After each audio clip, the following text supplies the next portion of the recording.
Whether you're into comedians roasting each other's life choices or turning yesterday's bad decisions into today's funny stories, Amazon Music's got the most ad-free top podcasts, included with Prime. Download the Amazon Music app and get in on the joke. Or go to amazon.com/ad-free comedy. That's amazon.com/ad-free comedy to catch up on the latest episodes without the ads.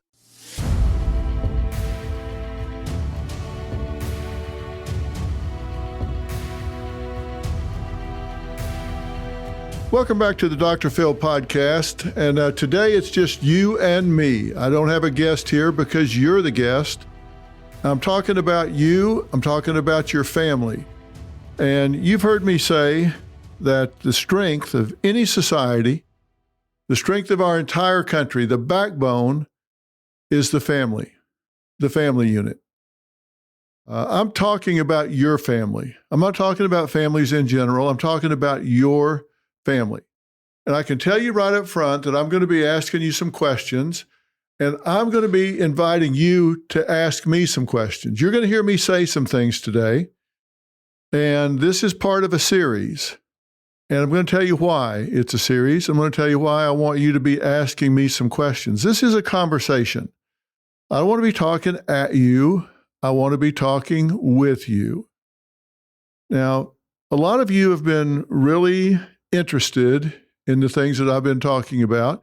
Some of you have said, I wish you would spend more of your time talking about the things that you've always talked about, our family, our kids, our parenting, our marriage, and that sort of thing. And that is important to me. And I am going to be talking about that and talking about a lot. Now, if you're a parent, I'm going to be talking to you as a parent. If you're an adult child, maybe you're one of these kids in college that listens to me on YouTube or whatever. But all of us are a member of a family, and that's our unit. The reason I'm talking about this is because there's something that I believe in a lot, and it's generational legacy. I'm a parent. I'm also a son. My mother and father have passed, but I've been a son with 3 sisters. 2 of them have passed also. But as a father of 2 sons and 4 grandchildren, I really do spend some time thinking about what I call generational legacy. One of the most important things that we have as family members is the impact that we have on our people. Our brothers, our sisters, our mothers, our fathers, and as parents, our children. You've heard me say before, and if you haven't, you'll hear me say it now, the most powerful role model in any child's life is the same-sexed parent. The second most powerful role model is the other-sexed parent. So you don't get much of a bit of a relief. If you're a parent, you have a big responsibility. You've heard the old saying that children learn what they live. I mean, it was an anonymous poem. I think they finally figured out who wrote it, but it is true. Children learn what they live. And you may think, oh, my kids don't listen to me. They may not listen to you. They may roll their eyes when you talk, but they're always watching. They're always watching what you do. Do you live with passion? Do you live with depression? Did you sell out? Are you excited about your life? You are an important role model.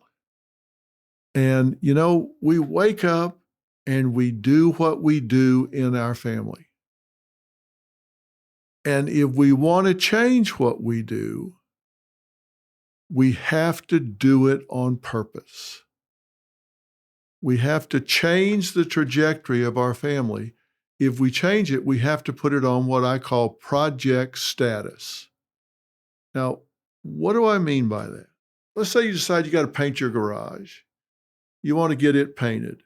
Well, what are the chances you're going to get it painted just because you're aware that your garage needs painting, versus you wake up on a Monday and say, okay, come Saturday, I'm painting the damn garage.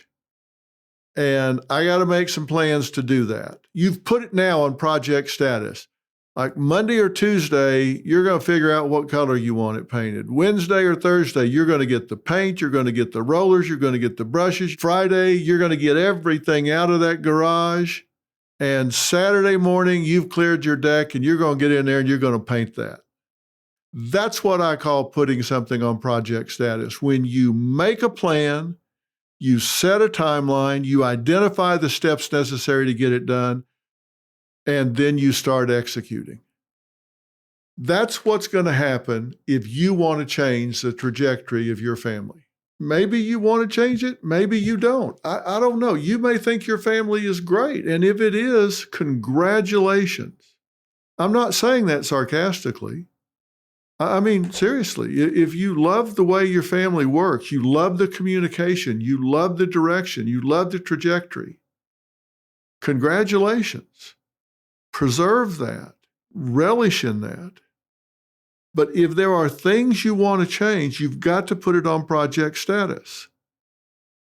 And you've got to decide, what do you decide is success? Have you really thought about what you want to decide is the definition of success for your family?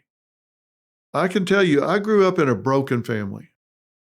I grew up in a very broken family. It was chaotic. It was drunk. My father was a terrible alcoholic. I had 3 sisters. 2 of them were like wild animals. They just ran around doing all kinds of crazy stuff from the time they were like 12, 13, 14 years old. I never knew what was going on. It was broken.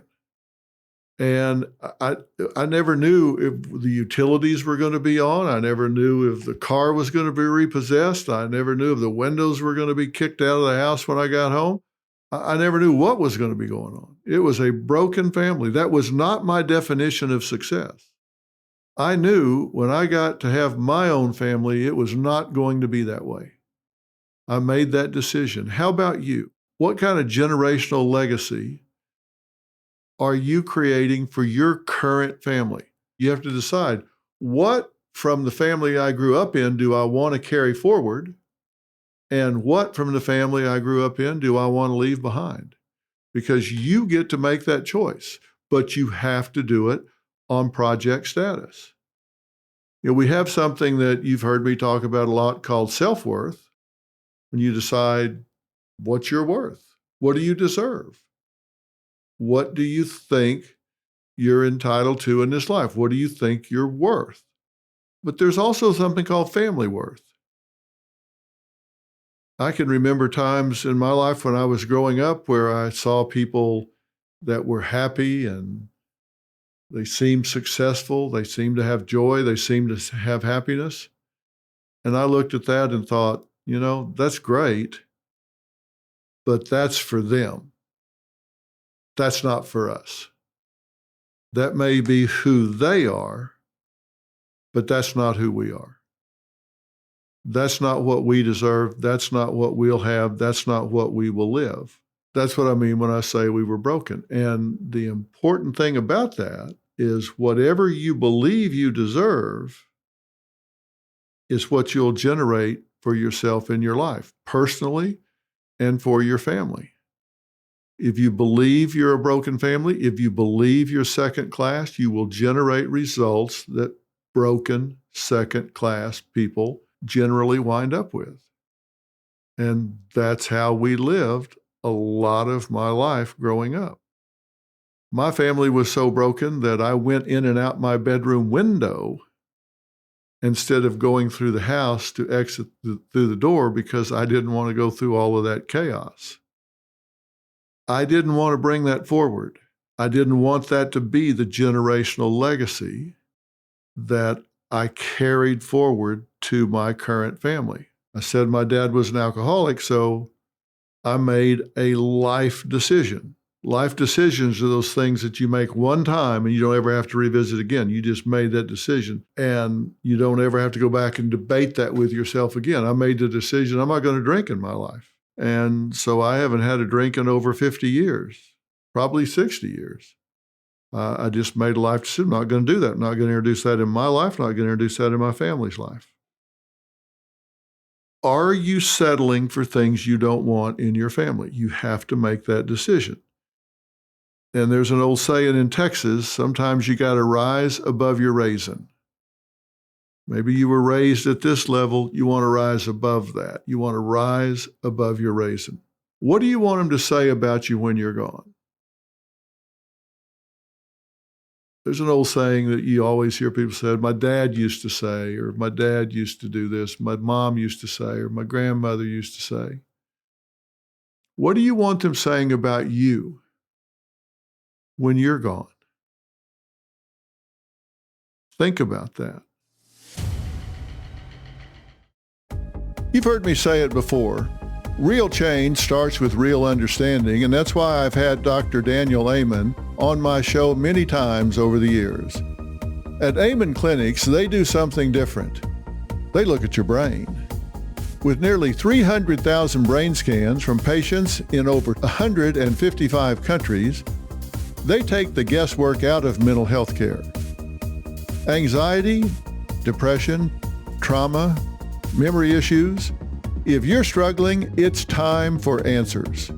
Call 866-580-6569 or go to amenclinics.com/Dr. Phil and take the first step.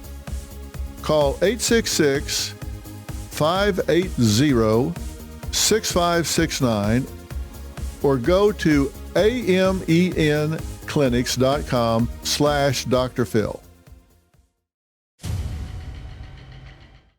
We're in a pretty crazy world right now. A lot of values being pushed on our families that you may not agree with. There's a lot of violence in this world, school shootings in this world. Depression is at an all-time high with young people. Since phones were introduced, smartphones, people stopped living their lives and started watching other people live their lives. Divorce is at a really high rate. The economy, people are struggling, and they're saying that this generation is the first one that won't rise to the level economically that their parents achieved, that they may not be able to afford a house. So there's economic anxiety. And this doesn't have anything to do with the government. We can say, well, look at our crazy government. Look what the government's done to run us into this. Look, it's not about the government. I have seen the enemy, and he is us. You've heard that saying. I have seen the enemy, and he is us. It's up to us. It's not up to the government. We decide what path our family will follow. We decide what level of quality we'll have in our lives. And that's what I want to talk to you about here. You drive down the street, and you can go through a neighborhood, particularly these big developments in the suburbs. Every house looks the same. Maybe there's a 1 or 2 car garage, car in the driveway, bicycle in the yard, maybe some flowers. You drive through downtown, drive through the city, big apartment buildings. They all look alike, light on in the window. You drive through the inner city, through the projects. They really look all the same. They were built by the government. They're all brown, one window and a door. Everything looks the same, but it's not the same behind every door. What's behind every door is decided by you. You, the mother, you, the father. Decide what you want behind the door in your house. Many of the trends that are going on in our society right now are the natural evolution of society. More technology, faster pace. Kids don't go to the library anymore. They look stuff up on their computer. Some of these things are good, but some of them are not. Some of them are natural evolution, and some of them are not. The truth is, family in America is under attack. Call me a conspiracy theorist, call me whatever you want, but we have enemies in this world, and they know the best way to undermine our society is to undermine the family unit. This isn't conspiracy theory. This isn't conjecture on my part. We study the enemy, and they know the best way to tear this country down is to attack us at the family unit level. Now, you can put your head in the sand and pretend that isn't true, but it is. And the best way we can fight back, the best way we can preserve the American way of life is one family at a time, to protect the family behind your front door. We are in a cultural war. This isn't about politics. This is about culture. And every one of us is a cultural warrior. And sitting on the sidelines is not an option. I want you to have the best quality of life you can possibly have, and I want your children to have the best chance at life they can have. I want your grandchildren to have the best quality of life they can possibly have. I said earlier, I have 4 grandchildren. 2 are in their teens, and 2 are under 5. I want all 4 of them to inherit the best America they can possibly inherit. And that means I have to pay attention to what's happening in this world right now, and so do you. I want you to do an assessment. I want you to say, what kind of family do you have? What do you want? What are you willing to do? Who are you going to listen to? Are you willing to think about this? And my first question is to ask you, have you gotten passive? Have you just started waking up and doing on Wednesday what you did on Tuesday? Not because it's what you want to do on Wednesday, but just because it's what you did on Tuesday. And did you do on Tuesday what you did on Monday? Have you stopped actively choosing what you want for your life? Now, you might have just punched play and said, I think I'll see what Dr. Phil has to say today. And all of a sudden, I'm asking you some pretty existential questions. I'm asking you some questions today about the meaning of life. Maybe you're jogging right now. Maybe you're watching me on YouTube. Maybe you're driving, so you can't write all this down. That's okay.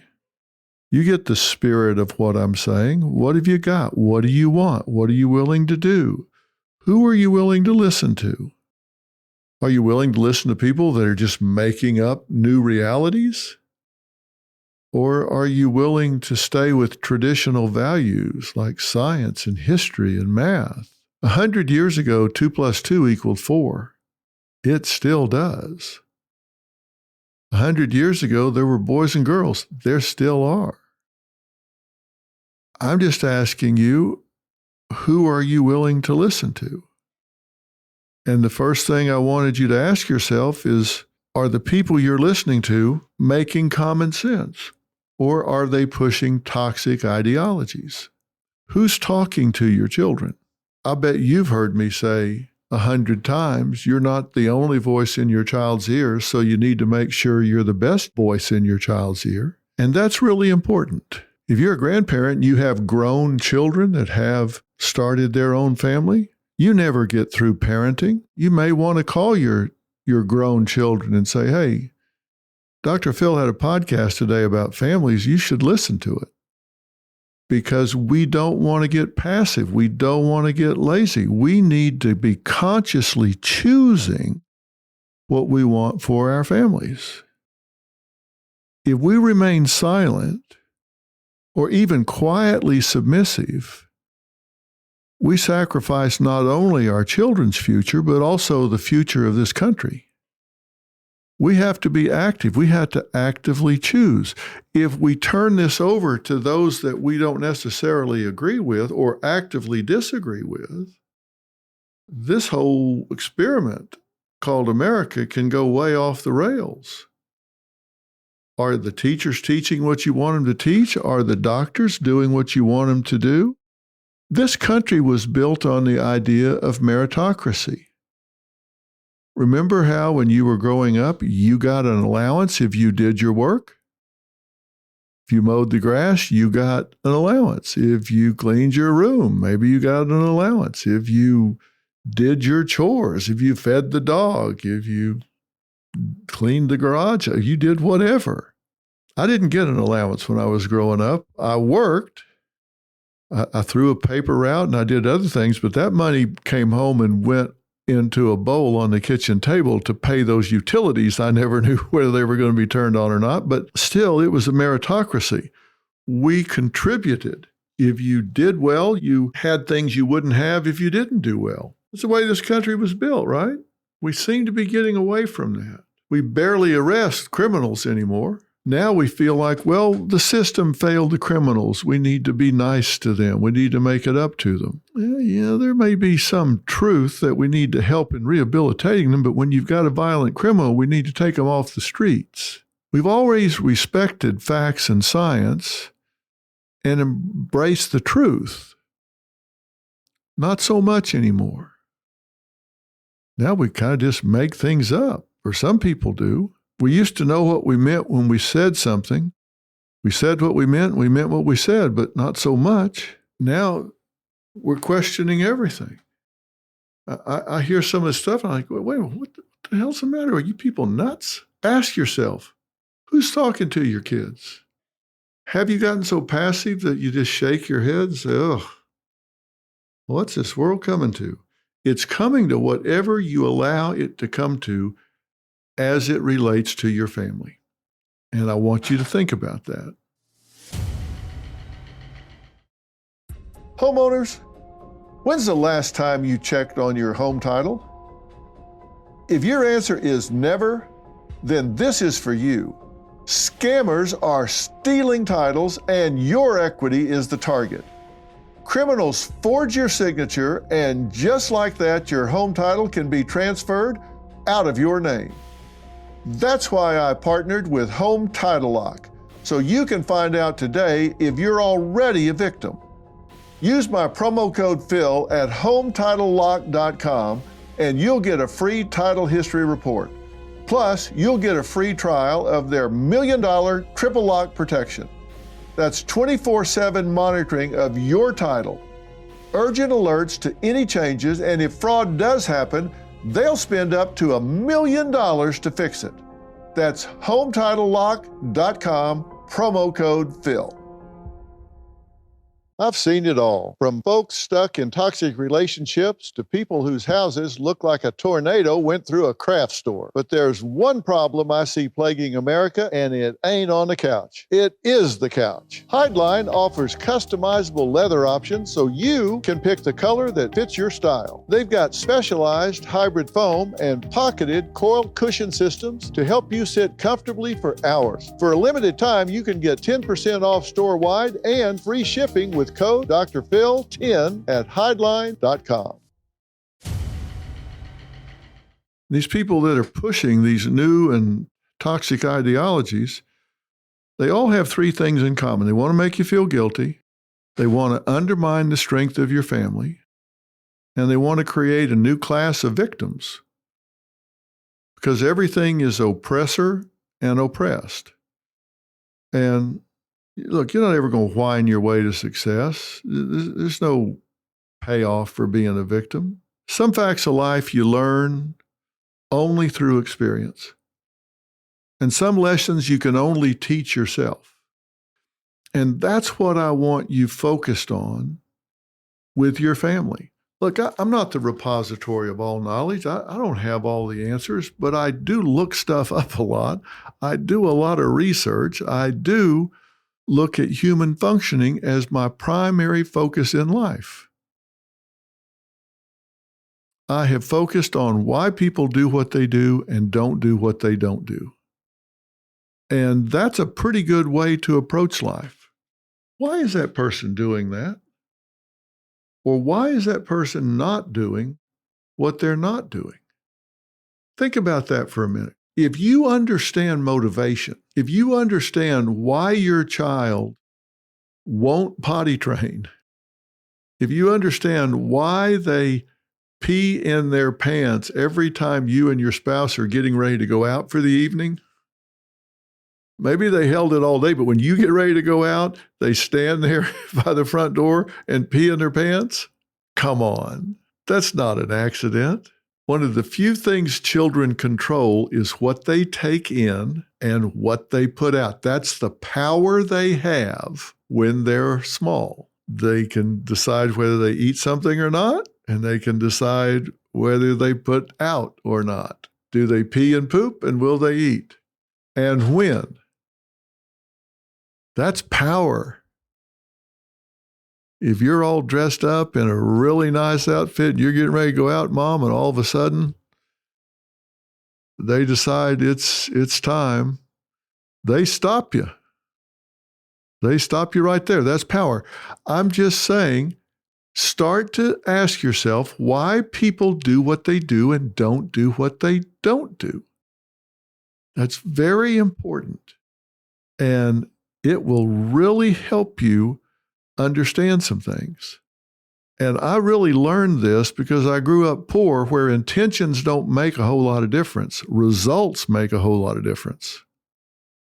And on my journey, I have learned some core beliefs that I'm telling you, they just hold across every situation.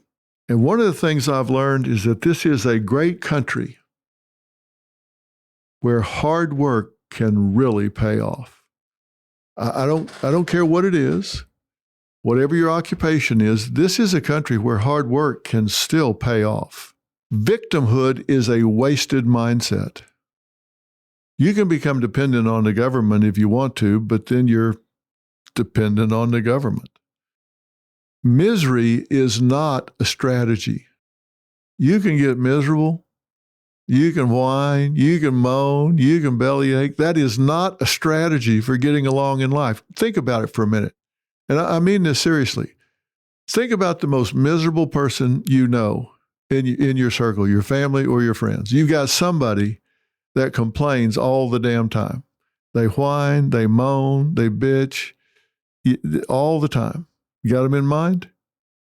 That's not a strategy for getting ahead in life. An attitude of entitlement will ruin your future and keep you from ever getting on your own 2 feet. An attitude of entitlement. You owe me this. And that gets back to dependency, and you can roll that up with misery and victimhood. It's a terrible way to go through life. If you listen to nonsense and substitute other people's thinking for your own, you sacrifice self-determination. And oh my God, have we stopped critical thinking in this country. I'm talking about this because if you're going to be thinking about your family, if you're going to be thinking about what you want for your family, you need to think for yourself. You don't let somebody else tell you what you want for your family. You need to decide what you want for your family. These beliefs are time-tested. They're neither pessimistic nor optimistic. They're just realistic. And I am still watching people stagnate, listening to nonsense, hoping for a free ride. I see it all the time. And if you want you and your family to prosper, I guess, in a sense, be glad they're doing it. Because while they're sitting on the curb whining, that's less traffic for you to fight in life. Let them sit on the curb and whine. It gives you an open road. When people come along and say, hey, this is free. We're going to give you free this, free that, free this, free that. They must think you're stupid. There's no free anything. Trust me. Somebody's telling you they're going to give you something for free, you're going to pay for it. And the more they're giving you, the more you're going to pay. So we're going to be talking about the reality involved in raising a family. And there's nobody going to come along and take care of you. You cannot abdicate your role as a parent. You cannot delegate your role as a parent. And what's the difference? Delegate means, well, let you take part of this. Abdicate means I'll just step back and let you do the whole thing. Neither of those things are options as a parent. You can take help. You can let somebody jump in and give you a helping hand, but they're your children. It's your family. And you have to be who you are on purpose. And to do that, you've got to go back to what I said earlier. You have to decide, what do we want? What defines our family? Who are we? What do we stand for? What do we want? And don't say we want to be happy. Hell, my dog wants to be happy. What does that mean? What do you want as a family? Do you want to be peaceful? Do you want to be secure? Do you want to be safe? Do you want to have a walk with God? You want to have enough money to not be worried about your next meal? Do you want more than that? Do you want to see your kids grow up and be good citizens? Do you want to see them prosper? Do you want to be good role models? What do you want? You have to decide what that is and then give yourself permission to ride that horse to the family finish line. So that's an important answer you need to come up with. What is our family credo? What do we stand for? And some of those are life decisions. We don't lie. We don't cheat. We don't steal. Okay, but what do? We work hard. We tell the truth. We help others. We contribute to our community. We support one another. What are the things that define your family? I think I've told this story one other time. My boys are 7 years apart. Someday I'll tell you why. But they're 7 years apart. And Jay is the oldest, and he had a friend over one time, and Jordan was hanging around, wanted to play with him and stuff, and he had to go to the bathroom, so he ran in to pee, and his friend said, "Hey, while he's gone, let's run and hide." And Jay looked at him and said, "Why?" He said, "We get rid of him, it'd be funny." And Jay said, "We don't do that in our family." I just heard him say that. Nobody was around. I just heard him say that to his friend. He said, "We don't do that in our family. I don't want to upset him. I don't want him to feel bad." It's one of the proudest moments I think I had had up to that point in time, to hear him say, "We don't do that in our family. We have family values." He didn't realize what he was saying, but he said, "We don't do that in our family." He was saying, I love my little brother. Why would I be mean to him? Now, probably wasn't 5 hours later where he was knocking him in the head or something. But in that moment, he was challenged to stand by his brother or not. And his answer was simple. "Nah, we don't do that in our family." Didn't make a big deal out of it. It was just ingrained in him. We don't do that in our family. What do you not do in your family? What do you do in your family? There are differences. I've got two boys. They're about as different as you can be. One of them's a musician and has more tattoos than I've ever chosen to count. I didn't like the first one. I didn't like the last one. But it's him, and I love him. His brother has 0. But the two of them are thick as thieves. They love each other and they have each other's back. Always have. And they'd rather make fun of me and imitate me than eat when they're hungry. And that's great. I love that. Every family starts with the individual. And every community, every city, every country is defined by we the people. And we are the people. Our families are what define America. But for us, this would just be a big landmass. We are America. I know that sounds corny, but we are America. And not everybody deserves a seat at the table. If you're talking crazy, if you're pushing toxic agendas, then you don't deserve a voice.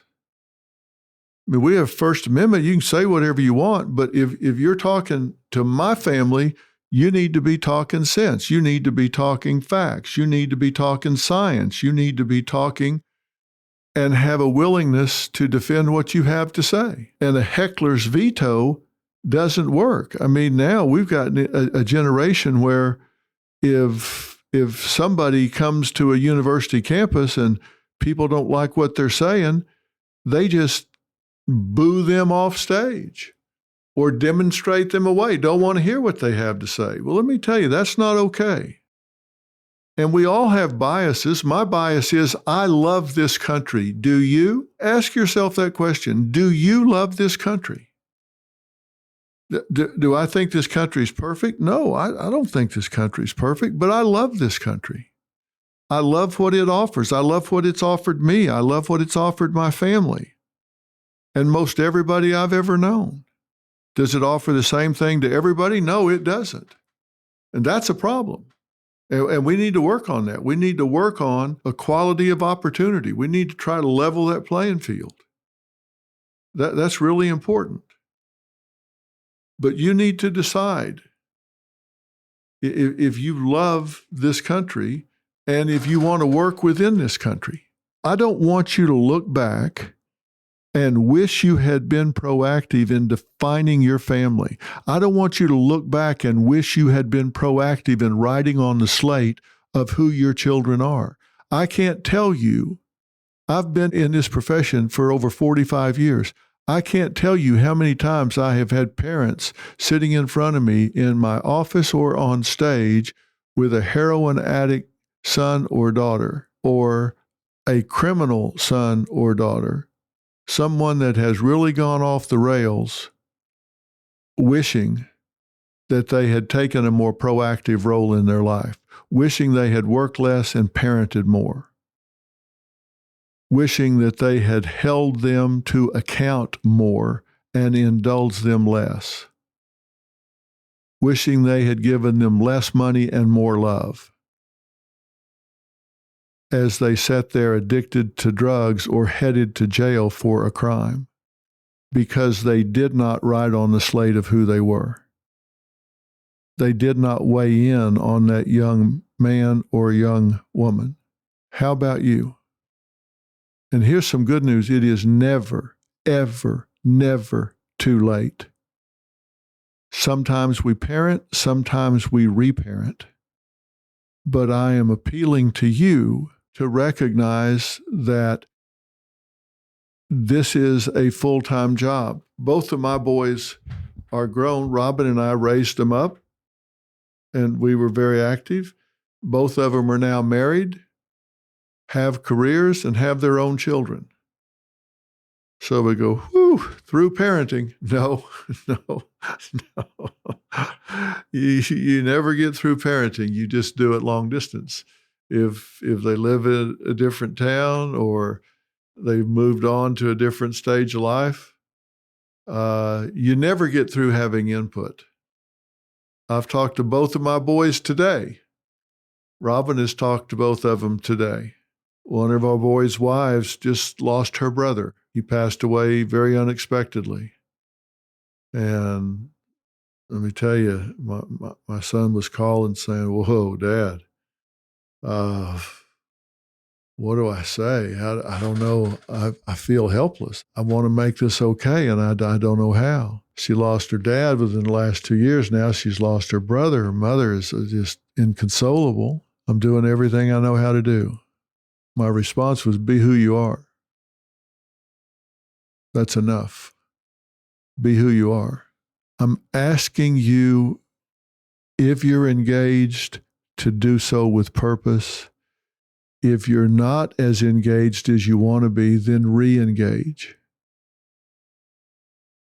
Because you cannot not choose. Not choosing is a choice. If you say, well, they're raised, they've gone on, they don't want to hear what I have to say, not choosing is a choice. And if you're passive, that's not choosing. That's a choice. You cannot not choose. What would you put on a list right now?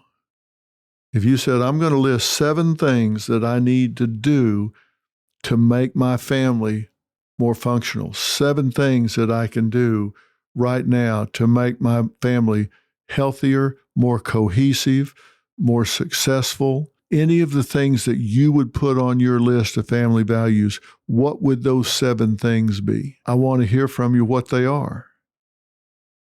Because I'll bet you whatever they were when you started, or whatever they were even 5 years ago, 10 years ago, 5 years ago, I bet they're different now. Because I bet you're dealing with challenges now that you would have never thought you would deal with as a parent. Did you ever think schools would be conspiring with a child to lie to their parents about psychological issues, but they are.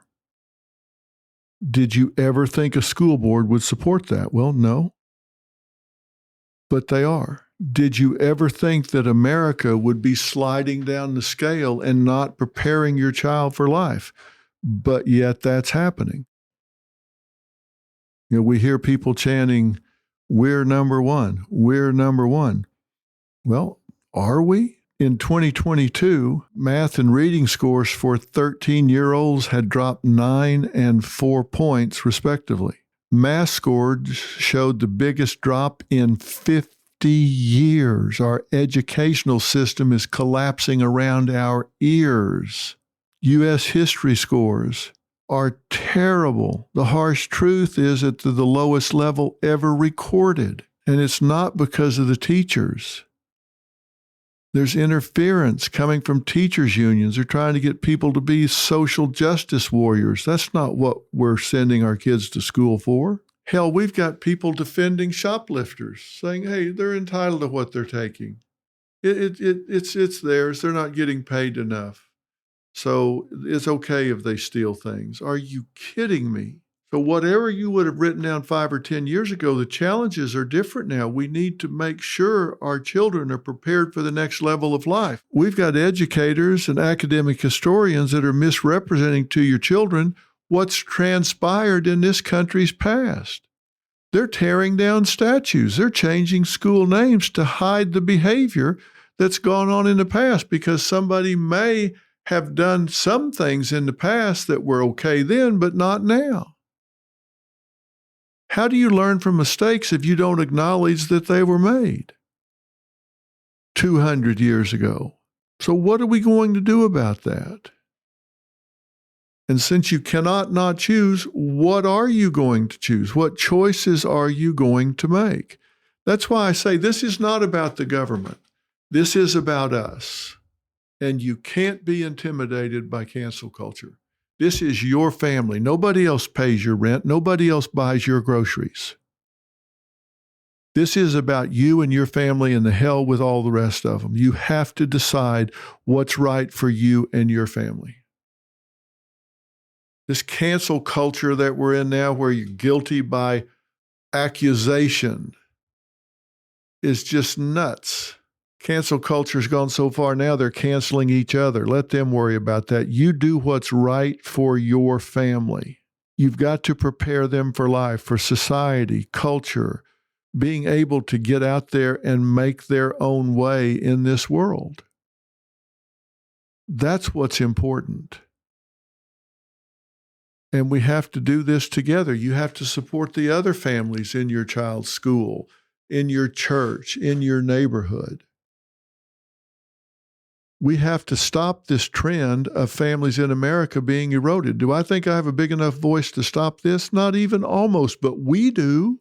There are people that will make you feel guilty for saying you love your country. How can you love a country that's racist? Well, there are people in this country that are racist. There are institutions that are racially insensitive. But that doesn't mean the whole country's bad. We put those things on a to-do list. I said this was a series, and I want to talk about things where I can give you the information you need to be your authentic self and stand up for what you believe. The facts you need to defend who you are and what you're doing. Somebody needs to challenge the toxic mentality that's being peddled. And it starts with me. It starts with you. It starts with us. These attacks are not random. The agendas that are being pushed are ideologically, morally, and psychosocially nuclear. When I say your family's under attack, I mean it's under attack. And I strongly believe you start tampering with America's children, you've made a big mistake. Because I don't believe you'll stand for that, not for 1 minute. Whether it's university professors, whether it's family doctors, whether it's K through 12 teachers, whoever it is. And all those people that are peddling that stuff, when it comes time for your child to be out there making their way in the world and they haven't been prepared by these educators, where do you think they'll be? Gone. That's why you need to get involved right now. These closed-minded, sanctimonious, self-righteous voices, they won't be anywhere to be found.